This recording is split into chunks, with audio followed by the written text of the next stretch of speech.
میں ایک دیوتائے انا نرگسیت کا مارا ہوا اور ازل سے تکبر میں ڈوبا ہوا، کافی خود سر ہوں، ضدی ہوں، مغرور ہوں۔ میرے چاروں طرف میری اندھی انا کی وہ دیوار ہے جس میں آنے کی اور مجھ سے ملنے کی، گھلنے کی کوئی اجازت کسی کو نہیں ہے۔ تمہیں بھی نہیں ہے، اسے بھی نہیں ہے، مجھے بھی نہیں ہے۔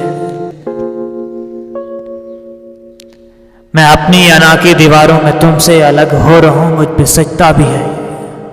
میں شاعر ہوں جو کہ فولن فولن سے بحر رمل تک ہر ایک نغمگی کا مکمل خدا ہوں۔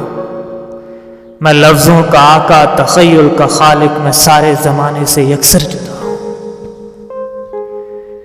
مجھے زیب دیتا ہے میں اپنی دیوار میں اس طرح سے مقید رہوں، یوں ہی سید رہوں، مجھ پہ سجدہ ہے۔ پر جو کل صبح تیری شبنمی سے تبسم میں لپٹی ہوئی ایک نظر بے نیازی سے مجھ پہ پڑی، تیری پہلی نظر سے میری جان جاں میری دیوار میں ایک گڑھا پڑ گیا۔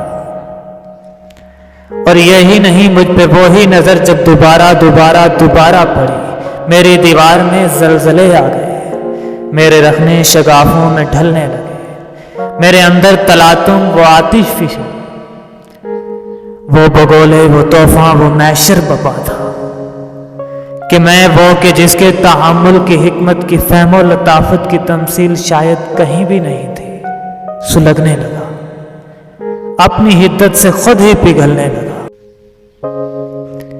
اے میری جان جاں، ہر ستارے کی اپنی کشش ہوگی، لیکن خلاؤں میں مردہ ستاروں کی قسمت، وہ ہاکنگ کی تھیوری کے کالے گڑھے، وہی کہ جن میں ہے اتنی کشش کے مکان تو مکان وہ زماں کو بھی اپنے لپیٹے میں لے لیں۔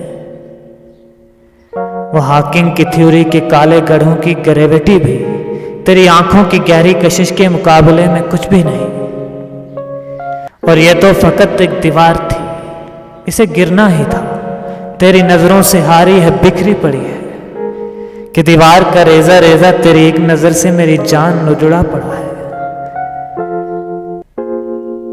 میں جو دیوتائے انا نرگسیت کا مارا ہوا، وہ جو خود سر تھا، ضدی تھا، مغرور تھا، جو فولن فولن سے بحر رمل تک ہر ایک نغمگی کا مکمل خدا تھا، تیری ایک نظر سے اناؤں کے عرش معلیٰ سے سیدھا تیرے پاؤں میں آ کے بکھرا پڑا ہے، تیرے پاؤں میں آ کے بکھرا پڑا۔